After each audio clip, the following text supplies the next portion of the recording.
La atención mediática ha estado centrada en las últimas 24 horas en el futuro de la enmienda constitucional sobre reelección de autoridades. Sin embargo, este miércoles, durante el anuncio de la bancada de Alianza País, también se habló de las 2 enmiendas vinculadas a los derechos de los trabajadores, anticipando, por ejemplo, que se respetará derechos fundamentales como la sindicalización.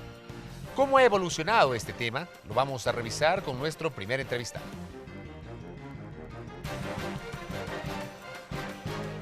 Marcelo Solórzano, secretario general del Comité de Empresa de los Trabajadores de la Empresa Eléctrica Quito, presidente de la Red Nacional de Trabajadores del Sector Eléctrico Enlace, presidente de la Confederación de Trabajadores del Sector Público.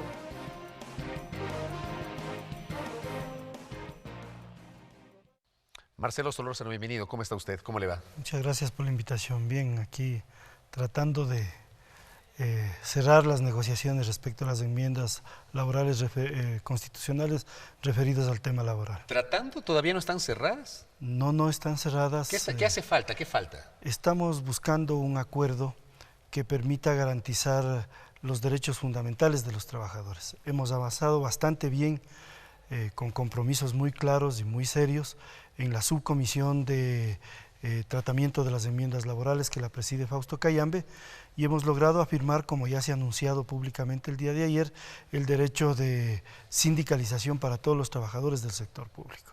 Asimismo, en eso ya tenemos un acuerdo con el convenio 151. El Estado se compromete a suscribir ese convenio que no lo ha suscrito desde 1981, que garantiza la organización sindical en el sector público, así como también el derecho de huelga que los trabajadores debemos tener, porque siempre estamos en indefección frente al empleador, en este caso el Estado. El derecho de huelga consagrado además en la Constitución. Está en la Constitución con todas las regulaciones y limitaciones que ahora tenemos, pero ese es un derecho emblemático que debe garantizarse en la Constitución. A ver, en eso hay acuerdo, usted nos señala. ¿En qué no hay acuerdo? No hay acuerdo en la figura del contrato colectivo. El contrato colectivo en el país ha sido una figura jurídica laboral profundamente maltratada.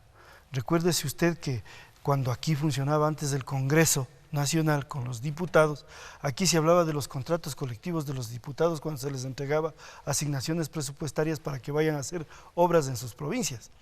Se prostituyó el nombre de la contratación colectiva porque reconocemos, y nosotros fuimos quienes le propusimos al presidente de la República revisar la contratación colectiva, se cometieron excesos y privilegios. Y eso está regulado desde el 2008, cuando se revisaron los contratos colectivos. A través de los mandatos constituyentes. Del mandato constituyente 8, se creó el decreto ejecutivo 1701, el 225 que reintegró derechos, y ahora la contratación colectiva está profundamente restringida en cada año con los acuerdos ministeriales que emite el Ministerio del Trabajo. ¿Podemos decir que en el sector público en este momento la contratación colectiva es casi inexistente o todavía hay contratación colectiva? No, la contratación colectiva existe. Lo que se ha restringido es la creación de derechos. Entonces, me explico, tenemos bonificaciones reguladas, tenemos valores para uniformes regulados, nadie puede irse más allá de un determinado valor para adquirir su uniforme de trabajo. El valor del transporte está regulado, la bonificación por tiempo de servicio está regulada. Lo que queda para negociar es el valor de la remuneración, y esta también se encuentra regulada cuando el Ministerio del Trabajo fija el índice de inflación. Si el índice de inflación, vamos a suponer, es del 4%, yo pido el incremento del 4%, seguramente lograré 3 o 3.5. Esa negociación es absolutamente beneficiosa para el Estado, pero mantiene la figura de derecho fundamental de los trabajadores de tener un contrato colectivo. Entonces, la redacción que se presentó el día miércoles fue cuestionada por mi persona en representación del Parlamento Laboral, porque allí se habla de eliminar el contrato colectivo.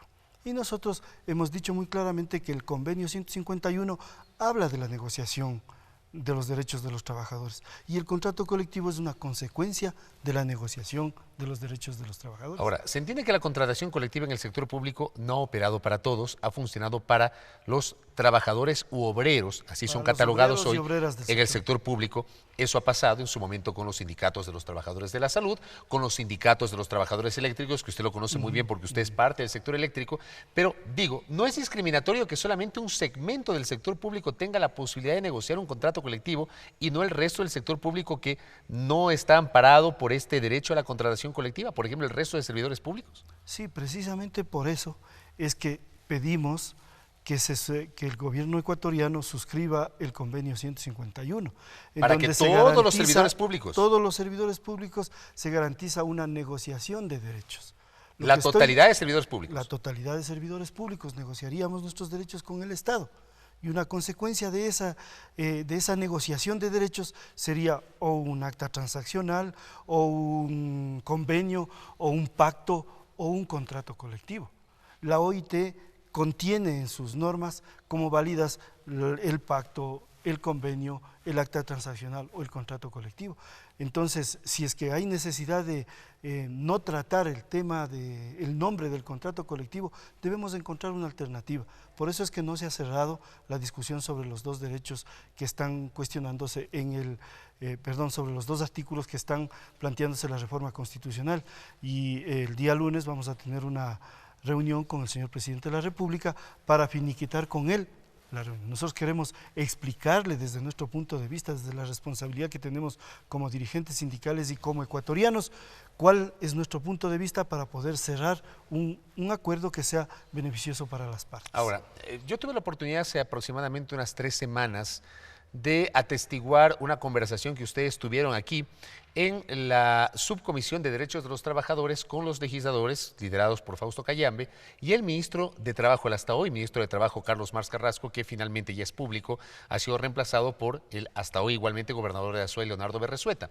Yo me quedé con una declaración de Carlos Mars Carrasco que les dijo a ustedes en esa conversación que no es posible asumir en el sector público el mecanismo tradicional de la contratación colectiva que sirve para, por ejemplo, mejorar los ingresos, mejorar los salarios, mejorar las bonificaciones, que esa de alguna manera ha sido la concepción tradicional, decía el ministro de la contratación colectiva. Si eso no es posible, ¿para qué podría servir la contratación colectiva? En el sector público, digo.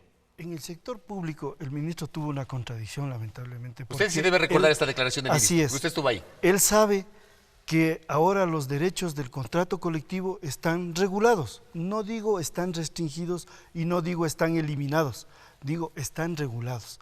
Desde el decreto de ejecutivo 1701 del año 2009 y el 225 del año 2010 ya quedaron regulados, se regularon 21 aspectos de la contratación colectiva.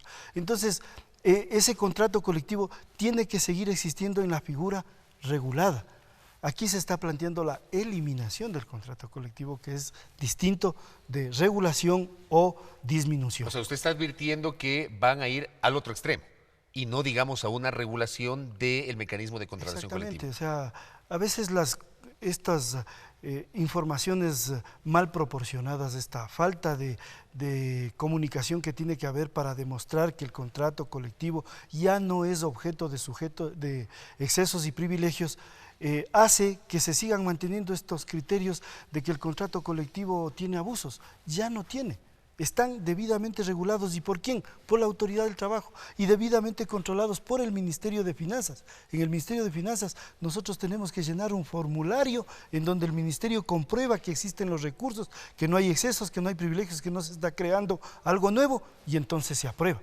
Está absolutamente regulado. Por lo tanto, un derecho que debe mantenerse. Si ustedes llegan a un acuerdo con el Ejecutivo y con la Asamblea Nacional sobre este tema, y una vez que ya usted nos ha manifestado, existen acuerdos sobre la decisión del Estado ecuatoriano de adherirse al convenio 151 de la OIT, así como también garantizar el derecho a la organización y a la sindicalización, ¿ustedes aceptarían que se apruebe como fue concebido originalmente la enmienda constitucional en los 2 capítulos vinculados a los derechos de los trabajadores? No, los artículos planteados han sufrido modificación.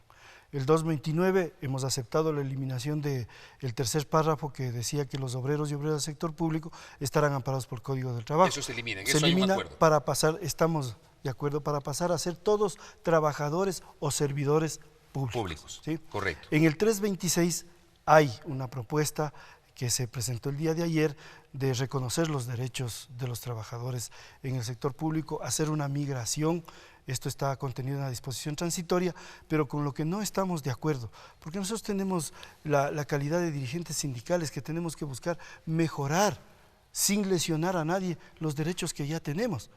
No estamos de acuerdo con la eliminación, porque hay una parte que dice en el sector público no habrá contratación colectiva. Y eso contradice inclusive el informe del 2015 de la OIT. La OIT está observando al gobierno que tiene que respetar los derechos, trasladar todos los derechos a la nueva normativa legal. Marcelo, gracias por el tiempo, muy gentil. A usted muy amable. Marcelo Solórzano, quien es el presidente de la Confederación de Trabajadores Públicos, Confederación de Trabajadores Públicos del Ecuador, dando cuenta justamente de lo que está ocurriendo en base a estas conversaciones entre el Ejecutivo, la Asamblea Nacional y, por cierto, centrales sindicales como el Parlamento Laboral Ecuatoriano y la Central Unitaria de Trabajadores y Trabajadoras CUT en torno al futuro de la enmienda constitucional vinculada a los derechos de los trabajadores y trabajadoras.